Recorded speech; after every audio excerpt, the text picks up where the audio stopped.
This was not how I imagined beginning my career in the media and telecommunications industry.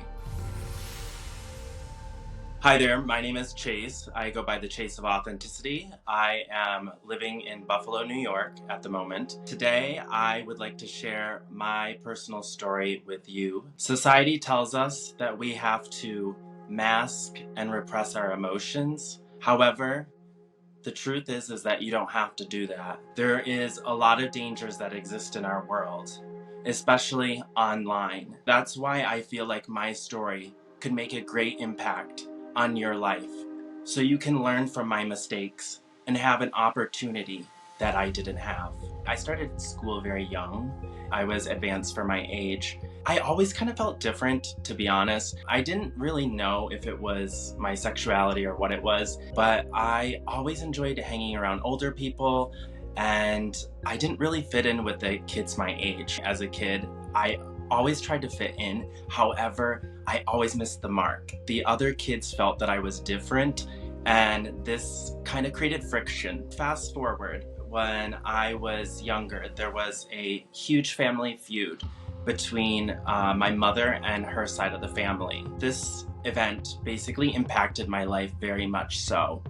My grandfather and my grandmother and the rest of my mother's side of the family disowned us. Basically said that they didn't want anything to do with us. One of the most hurtful things that happened to me was on my 16th birthday, I received a birthday card from my grandparents, and they told me that they were going to give me money for my birthday towards a car. However, I turned my back on them and blew it, and everything was all my fault, and that I was a disappointment. I kept that birthday card for many years, and it really impacted me deeply. So I felt abandoned by my mother's side of the family. So what happened was, this made it very difficult for me to come out and embrace my sexuality, because my own mother's side of the family could abandon me. Then what would my parents do? That's kind of what went through my head. When I was like about 16, 17, my parents divorced. It played a significant role in my life, and I wanted to leave my hometown and get out of the Buffalo area. I went to Huntsville, Alabama to go to school.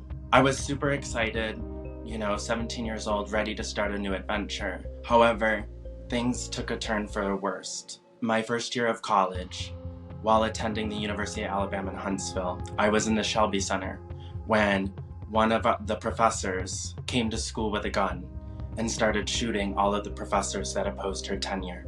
This moment deeply impacted my life. I had horrific nightmares and was super scared. They shut down the campus, and in this period, I began to question my sexuality and started to self-reflect. And I felt very lonely. And so I went online and was talking to a gentleman inside this forum. And he knew what had happened at the university, and he offered comforting support. He suggested meeting up, and I was hesitant at first, but he just, kind of encouraged me. I decided to go to his house, and I drove and I met him. When I arrived, I parked my car and I knocked on the door, and he answered. And as I stepped inside the house, the lights were very dim. I could barely see anything as he brought me back to the living room. And then that's when everything happened very quickly. He pushed me down, undressed me, took off my clothes, and then another man appeared from the room. And what happened was, they held me down. I tried to lock my legs to prevent them from getting in, but it wasn't any use. The older man took his hand and put it over my mouth, and then they took turns raping me. When you're in that much pain, I don't even know how to describe it. Like, you leave. It's like you go into another place within inside your head, because you just don't want to deal with the reality that you're living. And when it was all done, I was bleeding on my backside, and the older man took a towel and threw it at me, and then told me to clean myself up and leave. I drove back home to my dorm room, and I was shaking as I tried to unlock the door. And when I finally made it in, I went to the shower and I turned the water to scalding hot, and I just let the water cascade over my body. I felt dirty, defiled, used. I had never had sex before. I told myself that I wasn't gay because I didn't like it. I didn't tell anybody. The reason why? Who in our society, who talks about a man getting raped? Let's be honest. Nobody does. I wore my mask and I pretended like I was perfectly fine and I wore that smile, but deep down inside, I felt emotionless and dead. And yet I was still looking for love and acceptance outside myself. I just wanted to be loved. I just was looking in all the wrong places. What happened next in my life is that I decided to leave Huntsville, Alabama and return back to Buffalo to continue my education. This is kind of where I developed a pattern of running and hiding. I've lived in many locations across the whole entire United States, and there's a reason why. I would run and hide. So I basically returned to school, worked on finishing my schooling, and my dream was to become a broadcast meteorologist. I was so excited. I knew I wanted to be on TV. I had the charisma, the energy, just everything about it. I loved it. So when I was looking for jobs in the field while working at a restaurant in Buffalo, again, the urges came back, and I decided to download the application that we know as Grindr. While on Grindr, I met a guy that was around my age, and I'll call him Cameron. And he was about 23 years old. So I was talking to him, and he was showing vulnerability and basically telling me his story, and that he came out to his family and that they didn't accept him, that he was visiting the Buffalo area. He asked me questions about myself to get to know me, and the interaction felt very genuine. He invited me to come meet him in person. So after a few days of chatting, I said yes. So when I went to his hotel, I walked through the front lobby and sat down at the sofa. And Cameron came down, and he did indeed match his photos. So I felt a relief. I was like, okay, I can definitely trust this guy. He looks like his photos. He says who he is. He took me back up to his room, and we sat on his sofa and we talked for a while. I felt butterflies in my stomach. I was so super excited. There was a lot of chemistry I felt. But there was one thing that when I scanned the room that seemed a tad bit odd to me. And that was that there was many suitcases in the room. And so I asked him, I said, do you have so many suitcases? And he says, oh, I'm here with my family. And I said, but I thought you don't talk to your family. And he said, no, this is my chosen family, Chase. And so I was like, oh. He's like, I'd really like to introduce you to them. I think that you'll like them. So probably about 15 minutes go by, and there's a knock at the door, and he said, that's them. And so he invites them into the room. And there was 2 other boys, and then an older adult male that was in his late 30s, early 40s. And so when they walked in, the boys sat with me on the sofa, while the older gentleman kind of sat in the chair in the corner of the room and basically observed. And so they asked me a lot of questions. They asked me if I was out. I said no. They were all telling me their stories about how their families rejected them. It was really heartbreaking. I felt a lot of empathy for them. The older gentleman, who I'll call Jay, he invited me to dinner. And so the other boys were like, Chase, go with him. He's a nice guy. Jay takes care of us. He's very loving and warm, and he's helped us so much. And so I said yes. So I went out with him to a local diner, and we went to the diner. The hostess seated us, and we sat down in the booth, and he was asking me questions, but he was nonchalant about the way he asked these questions. It was like, oh, Chase, like, so what do you do for work? And I was like, oh, I work as a server, but I'm looking for jobs in the meteorology field, for television. So things like that. Like, the questions didn't seem like an interrogation. Even though it was an interrogation, I didn't realize it because he was really smooth with the way he asked his questions. But he showed a lot of interest. Like, he gave a lot of eye contact. He was captivated by my answers, and I completely let my guard down because secretly I loved the attention. He made me feel loved. He took me out to a nightclub with the boys. He bought us bottle service and we danced the night away. I had an amazing time. The boys were like, Chase, like, you should join us, like, you should travel with us.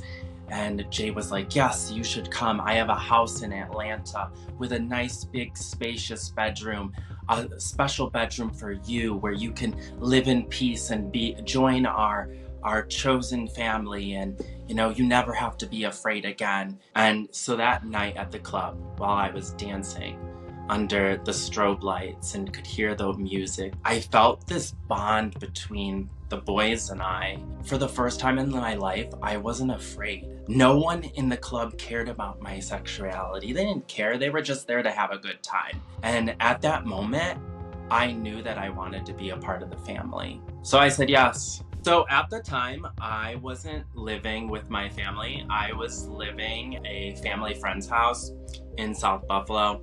The living conditions were not that good. I kinda like came and go as I pleased. Like, obviously I would text my mom and dad here and there, but it wasn't like I was seeing them all the time. When I left for college, I never lived back home again. So I left home at 17 years old. And so I kind of went out on my own and did my own thing. So I finally felt like I had a place where I belonged for the first time in my life. However, there was a twist. The closer I got to Jay started to want things from me. One morning, while at breakfast, Jay told me, honestly, I think that you and Cameron would make a great couple. You know what would make me really happy? He's like, if you did a video. And I said, I don't know. He's like, oh, come on, it'll be fun, just for our eyes. I was hesitant. I didn't want to disappoint him. He's like, trust me, Chase. Like, I'm here to help you. I care. I agreed. And he told me to go upstairs and be ready in 30 minutes with Cameron and come to his room. So I did. And I went upstairs, got ready. 30 minutes later, we went to Jay's room. And when I stepped inside, that's when everything began. There was studio lights all across the room. And he was running around making sure that the lighting was perfect. And he had a camera positioned straight at the bed. And then he handed me a script and told me to memorize the beginning of the lines and that the rest was ad-lib. He gave me a new name and basically made up all these things, like I had joined the Mile High Club and things I had never even done before. When Jay was ready, he said, 3, 2, 1, action. And then everything began, and he moved with the camera, and he wouldn't even take his eyes off me. And basically I was super nervous, and the camera lights were hot, and I just didn't even know what to do. I felt really tense, but Cameron kind of guided me and used hand gestures and stuff to keep me relaxed. So the video and the filming lasted for about 15-20 minutes probably. And then after the video was done, he told Cameron to get dressed and go back to his room and leave. And that is when Jay's demeanor changed completely. He took his hands, he placed them on my shoulders, and they were super cold. And I got a chill down my spine. The once loving, compassionate demeanor that he projected was now absent. He pulled out a piece of paper that was typed out and told me to sign it or else. And I said, "Or else what, Jay?" He said, "Chase, I know everything about you. I know your family. I know where you work. I know everything. You sign the paper, or else I'll show the video to your family, your work, and I'll put it on the internet." I cried. This was not how I imagined beginning my career in the media and telecommunications industry. But it didn't even stop there. He told me that in order to be a member of the family, I had to earn my keep, which meant prostituting.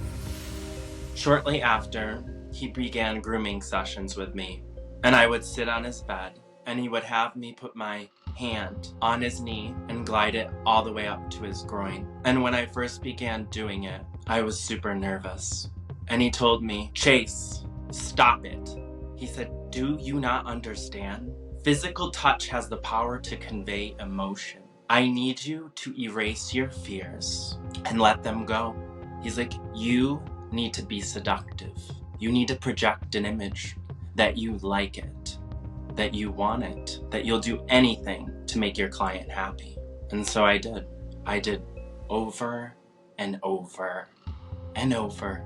After we had finished our appointments in Buffalo, he then took me to other cities. I went to Albany, Boston, New York City, until I was able to reach my fullest potential. He told me that I was a shining star and that I was gonna make a lot of money. And the thing is that when I was working with him, he would take half of the money. So I didn't see as much as I wanted to. So he was grooming us and preparing us for Washington, D.C., the highest paid city for sex work. We had a family meeting and he basically told us all of that. And I knew at that moment that this was my last opportunity to get out. I had to plan and strategize carefully. As we went from city to city, I got to know my family members and asked them questions about how long that they've been with Jay. Some of them were there for 8 months, others longer, and they just traveled with him. And it was weird because they looked at him as their savior. He made all these promises. He promised them fame, a place to live, love, just anything and everything under the sun. The same promises that he made me, he had told all the others. That's kind of when I figured out, like, this isn't normal. This is not normal at all. And that I'm being sex trafficked. I'm literally having this video being used against me as blackmail to basically keep me in line. I had a dream, just like everybody else. And that dream evaporated into thin air the day I met him. Nothing was ever the same. I had to do it carefully, which involved skimming the tips, hiding them in my suitcase. I strategically hoped that the other boys would come to my defense if I were to confront Jay. After working in Washington, D.C. for a week, I had made enough money to be able to escape. And so I decided that it was now or never before we headed to North Carolina. So we were out in the parking lot and the boys were there. And while I shook like a leaf inside, I told Jay to his face that I was done.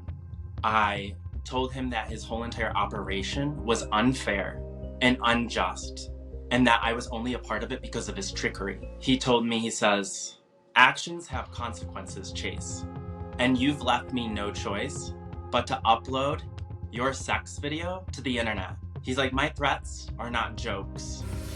And so he took the video and uploaded it to Pornhub and flipped the screen and put it in front of my face and tormented me. And I begged, I cried. I asked for him not to do this. I said, "Please, Jay, don't do this." And I asked for the other boys to help me. I said, "You're my family. Help me, please." They didn't say a word. They just looked at me like deer in the headlights while he continued to degrade me and humiliate me in the parking lot. Finally, the upload hit 100%. My video went onto Pornhub and it went viral. The video followed me for the rest of my life to jobs everywhere. And every single time it would resurface, I would run away. Moving from city to city, moving from DC to New York to Florida, Los Angeles, everywhere. I've lived everywhere. And the reason why I created the Chase of Authenticity is because I'm done running. I made one mistake by trusting the wrong man, but does that mean I should be punished the rest of my life? Society has been cruel and mean to me because of this mistake. I have been called derogatory names and made to feel like I'm inferior because of working in the sex industry. The thing is that majority of the people that work in this sex industry have been abused, have been raped, molested, tormented, even trafficked. But what if it was your kid? Would you be cold, cruel, and unloving and speak to them in such an ill manner if it was your kid or your friend or your loved one or someone in your community? And so I'm asking you all to go deep within inside your hearts and have compassion, because some of us have seen so much and have been through so much. You all have no idea. And the sad part is that a lot of people that are in this industry, they don't make it out alive. Do you know how many of my friends have killed themselves or gone to... Thankfully, I'm one of the people that's made it out. But it's not easy. I've been tempted many times. I've been offered by clients. There's a lot of people in pain. I need your help because we need to be aware of ourselves and everything that's going on in our surroundings. When we are aware, we're able to basically create a layer of protection for ourselves. This means observing people's body language, observing their words. What are they telling us? A sex trafficker can come in any form. It could be a man, a woman, any race, any age, any height. So the thing is don't allow for the form to distract you, but focus on the interaction that you're having with these people. And in this case, my weakness was accepting my sexuality. And so I was looking for that acceptance outside of myself, that I basically allowed this man to take advantage of me. So that's the reason why I call myself the Chase of Authenticity, is because we need to embrace authenticity and be ourselves. When we be ourselves and embrace who we truly are, then no one can manipulate our fears against us and force us in to these horrible, traumatic events. And so I choose today to accept myself, to love myself. And I want to share that message with the world so that way no one can manipulate you. So in regards to the relationship with my family, everything that Jay told me was a farce, a lie. I ended up coming out to my family, and my family said they loved me no matter what. And they already knew. They said, we could tell by your mannerisms. But in actuality, my family came with their support. And when I told them everything that happened, they cried. They were really upset. And they told me, they said, I'm so sorry that you had to do this alone, and that we weren't able to see the warning signs and to see that you were hurting because I hid it so well with the mask. I'm so thankful for my family, like my mom, dad, and sister, for being able to step behind me and support me with this journey towards authenticity and speaking out my message. I just highly encourage people to be honest with themselves. And whether you aren't able to speak to your family, find a close friend or someone that you can trust. This is imperative, because if you go online and try to find it, like self-acceptance from a stranger, like you're looking in the wrong place. This is so dangerous. So go to someone that you're close with that can help you so you don't make the same mistake I did.